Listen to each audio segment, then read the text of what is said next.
안녕하십니까, 유영수 목사입니다. 오늘 함께 나눌 말씀은 요한복음 12장 44절에서 50절까지 말씀입니다. 우리는 어제의 말씀에서 자신의 의지로 하나님처럼 되어 살겠다는 옛 아담들에게 그 빛 되신 주님을 숨겨버리신 하나님의 뜻을 이해해 보았습니다. 빛이 없는 어둠의 삶이 얼마나 짙은 어둠인가를 보게 하시려는 하나님의 방법입니다.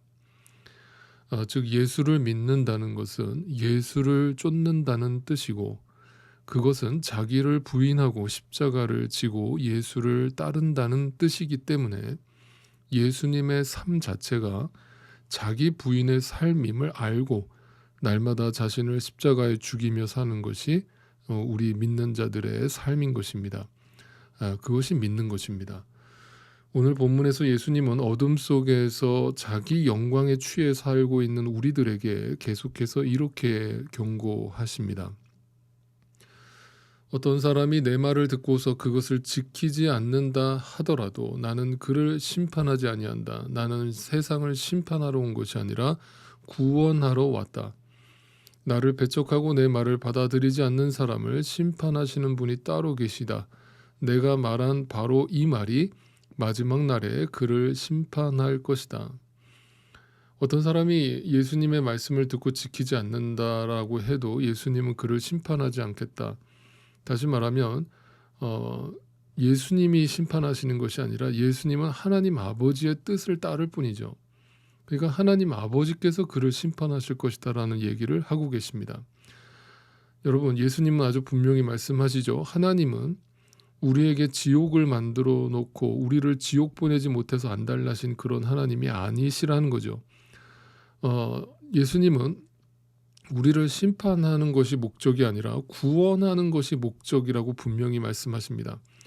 그러나 구원의 이 기쁜 소식을 전했음에도 듣고도 의도적으로 그것을 거부하고 비난하고 비아냥거리던 자들에게 임할 심판은 그들 스스로가 자초한 결과라는 것입니다. 그것 또한 하나님의 주권 아래 행해지는 것이죠. 복음서에서 우리가 계속 살펴봤지만 당시 시대 속에서 예수님께서 신랄하게 비판하셨던 자들은 다름 아닌 바로 바리새인들과 종교 지도자들이었죠. 그들은 예수님을 거부하고 핍박하고 사람들을 선동해서 잘못된 길로 인도하던 자들이었습니다. 다시 말하면 자기 의에 충만해서 자기 우상에 빠져 있던 자들의 표본인 것이죠. 그들에게 무섭게 예수님은 경고하고 계신 것입니다. 그들의 끝이 심판으로 끝날 것임을 분명히 말씀하신 것이죠. 그런데 알고 보면 성경이 말하는 이 바리새인들이 누굽니까? 바로 여러분과 저의 모습임을 잊지 마십시오. 우리가 다 자기 의에 빠져서 나라고 하는 자아만 드러내려고 하는 자기를 부인하지 않는 십자가를 외면하는 바리새인들임을 성경은 경고하고 있는 것입니다. 자신의 잃어버림과 자신의 어둠됨을 보지 못하고 자기 의에 취해서 사람의 영광을 추구하는 그들의 끝에는 반드시 하나님의 심판이 기다리고 있음을 무섭게 경고하신 것입니다.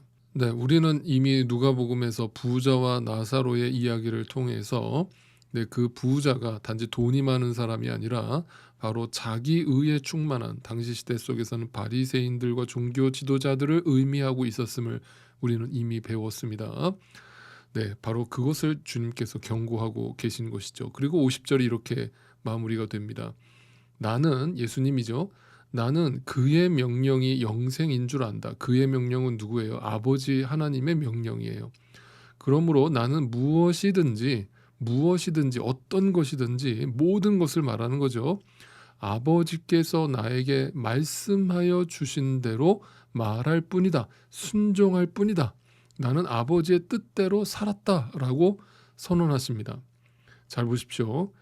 예수님은 자기를 부인했고 아버지의 뜻에 순종했습니다. 그리고 우리에게 그것을 말씀하시면서 또 삶으로 보여주시면서 우리에게 본을 보여주셨죠. 그런데 예수님께서 아버지의 뜻을 알고 그 뜻에 순종한 결과가 무엇입니까? 이 땅에서 복받고 행복하게 살았다입니까? 아닙니다. 세상에서 보면, 세상의 기준으로 보면 예수님은 이 땅에서 실패한 자요, 망한 자로 보여지는 것입니다. 그것이 아버지의 뜻을 알고 아버지의 뜻에 순종한 결과입니다. 예수님만이 그런 것이 아니라 성경을 제대로 읽어보십시오. 예수를 만나고 예수를 제대로 믿고 산 자들이 어떤 길을 걸었는지를 분명히 성경을 통해서 확인하시기 바랍니다. 그래서 만약에 내가 분명히 예수님을 만났고 예수님을 분명히 이제 알고 믿고 있는데, 따르고 있는데, 이 땅에서 내가 일이 너무 잘 풀리고 만사형통한다. 그러면 여러분 주의하시기 바랍니다. 그것은 사탄의 장난일지도 모릅니다. 하나님은 결코 믿는 신자들을 이 땅에서 복받는 길로 인도하시지 않습니다.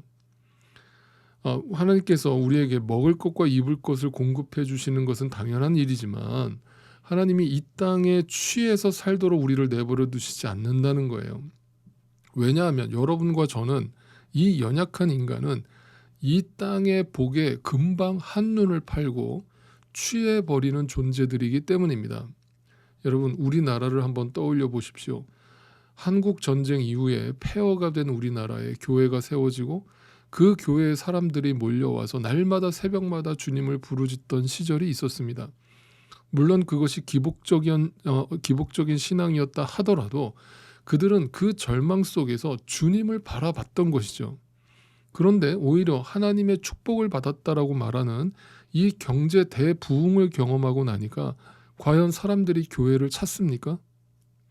등 따시고 배부른 결과가 하나님께 순종이 아닌 배교와 배신과 외도로 나아가는 것이 인간임을 누구보다 잘 아시는 하나님께서 이 땅에서 복받는 길로 우리에게 시험거리를 안겨주실 리가 없습니다. 여러분, 우리가 하나님을 잘 아는 것 같지만 아닙니다. 그 전에 하나님이 우리를 너무 잘 아십니다. 그러니 믿는 여러분, 내가 뭔가 이 땅에서 잘 되거나 누군가 잘 되는 모습을 보시거든 자랑하지도 마시고 부러워하지도 마시기 바랍니다. 여러분, 복은 그리스도밖에 없습니다. 그리스도를 아는 것이 복임을 믿는 신자는 더 이상 거기에 한눈 팔고 살 수 없습니다. 분명히 기억하시기 바랍니다. 이 구원의 주님께서 우리에게 주시는 이 진리의 말씀, 내가 지금 아버지의 뜻을 알고 아버지의 뜻에 순종하여 십자가의 길을 걷고 있으니 너희도 나를 믿는다면 내가 가는 길로 따라와라 라고 말씀하시는 이 주님의 말씀에 순종하실 수 있기를 바랍니다. 부디 이 세상의 가치로 이 예수님의 말씀을 거부하지 마시고 아버지의 뜻임으로 주신 대로 따르고 주신 대로 말하는 진정한 영생을 살아가시는 그리스도인들이 다 되실 수 있기를 간절히 소망합니다.